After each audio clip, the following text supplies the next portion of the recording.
Udinese'nin genç yıldızı Iker Bravo sahnede. Videoyu beğenmeyi ve kanala abone olmayı unutma. 2005 doğumlu bu forvet, Serie A'da dikkatleri üzerine çekiyor.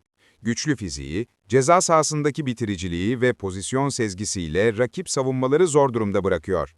2024 U19 Avrupa Şampiyonası'nda şampiyonluk yaşadı ve turnuvanın en iyi oyuncusu seçildi.